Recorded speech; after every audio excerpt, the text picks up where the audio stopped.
Hey guys, how you going? So another week here on the homestead over and done. So this week what I've been doing is mostly a lot of weeding. I'll show you how I've been doing some path weeding, and I've been tidying up around the place, clearing off some of the edges. We've also finished the lettuce harvest, and I'll show you how we're letting some of that go to seed. But whatever you guys have been up to, hope you've had a fantastic week. The puppies are all fine. I'll show you some footage of the puppies as well. Anyway guys, have a good one, and I will of course talk to you soon. Well guys, at the edge of the fields we get this sort of stuff. It's all the scrubby stuff just underneath some trees, but as I say, I've been clearing all of this sort of stuff off, and once we've been through, a couple of days later, this is what it looks like. All nice and short, all nice and dead. But yeah, we're just working this way. We're going to cut through all of this stuff all the way up to the other trees, take down these little tree of heavens, the ones with the long pointy leaves. They're going to come down. I'm just going to clear out all of this, and because we don't actually need any fertility in this area, what I do is take all this stuff away and it all goes to the compost heap. Well, all the chickens appear to be quite very happy. As you can see, I've actually left a load of trees growing in their enclosure. This gives them some fantastic shade during the summer, just because it is very hot. We've been having temperatures above 36 all week, so they're very happy that they've got a bit of canopy cover to keep them nice and cool. Well, of course, you remember that a couple of weeks ago I came through and planted out a load of walnut trees with these little surrounds. Now, last year I did actually go around and in the field just plant a couple of walnuts. I thought they'd all fail, but we have actually got one here.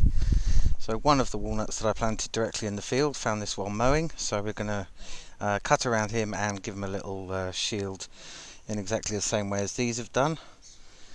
And yeah, so this one is the only one of about 30 walnuts that I planted directly in the ground to actually survive. Well guys, this is our first chili to have popped up. Still a load of flowers on this plant, and this one's just starting to grow some flowers as well. They will get a lot bigger, and as they grow they'll continue to produce more and more chilies, but we have at least got one chili for this year. Yeah, so as you can see, all the lettuces are out, but we've left a couple in here, and these are lettuces going to seed, so these will all turn into little flowers, and eventually they'll produce some nice lettuce seeds. We'll save those for next year and hopefully get another crop. The tomatoes are getting bigger every day. Actually had to tie up the first ones just because they fell over, and these ones are getting very close to it as well. So I'll be tying back some of these tomatoes as time goes on. We've actually got a volunteer black locust there, which I'm going to dig out and replant outside of this field. Well, all of the flower buds on this sunflower did open. I was going to give it some fertilizer as recommended, but unfortunately all of the chicken stuff I have is far too fresh, and it would have probably just killed the plant. But yeah, all of these are little suckers, and apparently if I'd taken them off, then we would have got a much bigger single head. But I'm not 100% convinced that the weight of seed, which is what I'm interested in, would actually have been any greater. But next year I'll save this one, all of the seeds from this, plant them all out, and we'll try desuckering some and leaving others, and we'll compare and see which way produces more seeds by weight. Well, as you can see, the corn's starting to swell up, so if you remember what it looked like last week, a big change. I think another couple of weeks and we might actually be harvesting. Well, I was actually coming over to complain about this little patch of melons here, saying they're producing an awful lot of flowers, but I can't see any melons. But there's actually there's one just there, and there's two here, one of which has been fertilized, one of which hasn't. So we're just going to go through and clear out some of the excess weeds in here, and hopefully we'll get a load more melons on this little patch.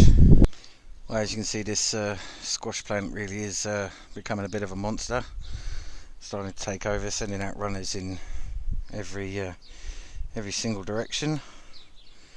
Haven't actually seen any fruit here yet, but we should have some popping up very soon. The flowers are starting to open. The tall spiky ones are the male flowers. The short little ones that are right next to the vine are the female flowers, but I haven't actually seen any of those open yet. But yeah, so this squash doing exceptionally well. Hey guys, a really good morning. Here on the homestead, one thing, I'm actually an organic farmer. All of the crops I grow, I don't use any fertilizers and I don't use any weed killers.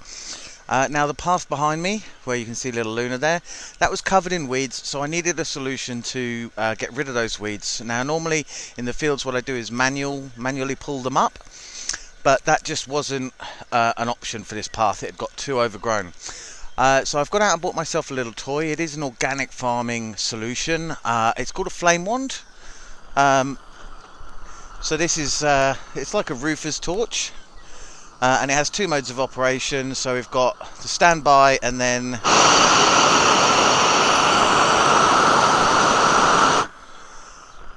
and that's what kills the weeds off. Fantastically useful thing, and here are some before and after photos.